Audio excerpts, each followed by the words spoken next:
Hello guys, welcome to Edutalk. आओ सीखें कुछ। कैसे हैं आप सभी लोग गाइस? इस कोरोना टाइम में महंगाई भी कोरोना की तरह पूरी स्पीड पे चल रही है। और इस महंगे टाइम में आपको सबसे ज़्यादा कीमती चीज़ कौन सी लगती है? आई थिंक कि किसी के लिए कुछ कीमती होगा तो किसी के लिए कुछ। पर क्या आप जानते हैं कि इस दुनिया में सबसे ज़्यादा कीमत किसकी है? सोचिए, सबसे ज़्यादा कीमत है एक इंसान की। जी हाँ गाइस, और उसी पे आज मैं आपको एक बढ़िया सी स्टोरी सुनाने जा रही हूँ। इसे ध्यान से सुनिएगा, क्या पता आपको आज आपकी कीमत के बारे में पता चल जाए। स्टोरी शुरू होती है।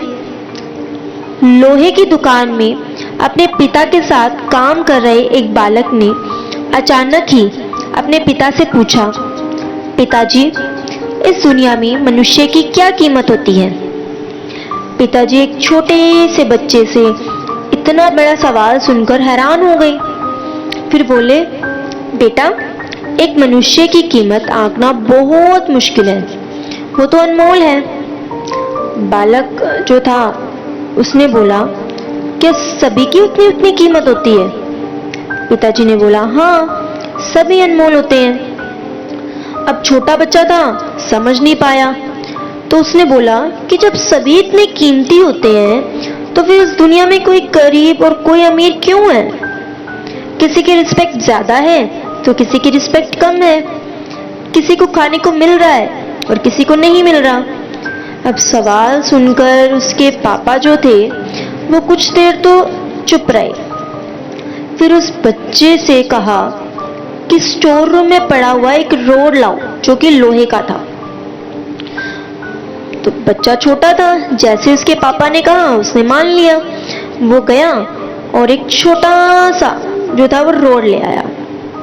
अब जैसे ही वो रोड को पिताजी के सामने लेके आया तो उसके पिताजी रोड को देखते ही बोले, अच्छा बताओ, इस रोड की क्या कीमत होगी? तो वो छोटा सा बच्चा बोला कि इसकी कीमत तो 200 रुपये होगी। पिताजी बोले, अगर मैं इसके बहुत सारे छोटे छोटे कील बना दूं तब इसकी कीमत क्या हो जाएगी? बालक जो था वो थोड़ी देर सोचने लगा। छोटा बच्चा था, कैलकुलेशन करने में टाइम बहुत लगता है और कैलकुलेट करके बताता है कि तो और महंगा हो जाएगा, लगभग 1000 रुपए का हो जाएगा। ठीक है, पिताजी फिर बोले कि अगर इस लोहे से घड़ी के बहुत सारे स्प्रिंग बना दूं तो बच्चा बोला कि फिर तो पापा इसकी बहुत ज्यादा कीमत हो जाएगी, ये तो बहुत कीमती हो जाएगा। फिर पिताजी उसे समझाते हुए बोले, ठीक इसी तरह मनुष्य की कीमत होती है। कीमत उसके अंदर नहीं होती, अभी वो क्या है और क्या नहीं, वो कीमत नहीं है, बल्कि इसमें है कि वो अपने आप को क्या क्या बना सकता है। एक छोटा सा बालक जो था वो अपने पिताजी की बात समझ चुका था। तो फ्रेंड्स, अक्सर हम अपनी सही कीमत आंकने में बहुत देर कर देते हैं। हम अपनी प्रेजेंट स्टेटस को देखकर अपने आप को वैल्यूलेस समझने लगते हैं। लेकिन हमेशा टाइम एक जैसा नहीं रहता। हमारे टाइम के अकॉर्डिंग हमारे पास अपॉर्चुनिटीज आती रहती हैं और यही अपॉर्चुनिटीज हमें आगे का रास्ता दिखाती हैं। मान लिया कि कभी कभी सिचुएशंस खराब होती हैं, पर उससे आपकी वैल्यू कम नहीं हो जाती।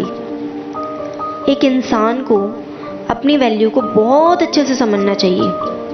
हम इंसान हैं, बाकियों के मुकाबले बहुत ज़्यादा स्पेशल और बहुत ज़्यादा इम्पॉर्टेंट है।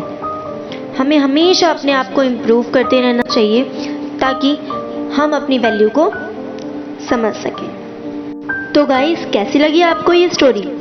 क्या आपको आपकी वैल्यू के बारे में पता चला?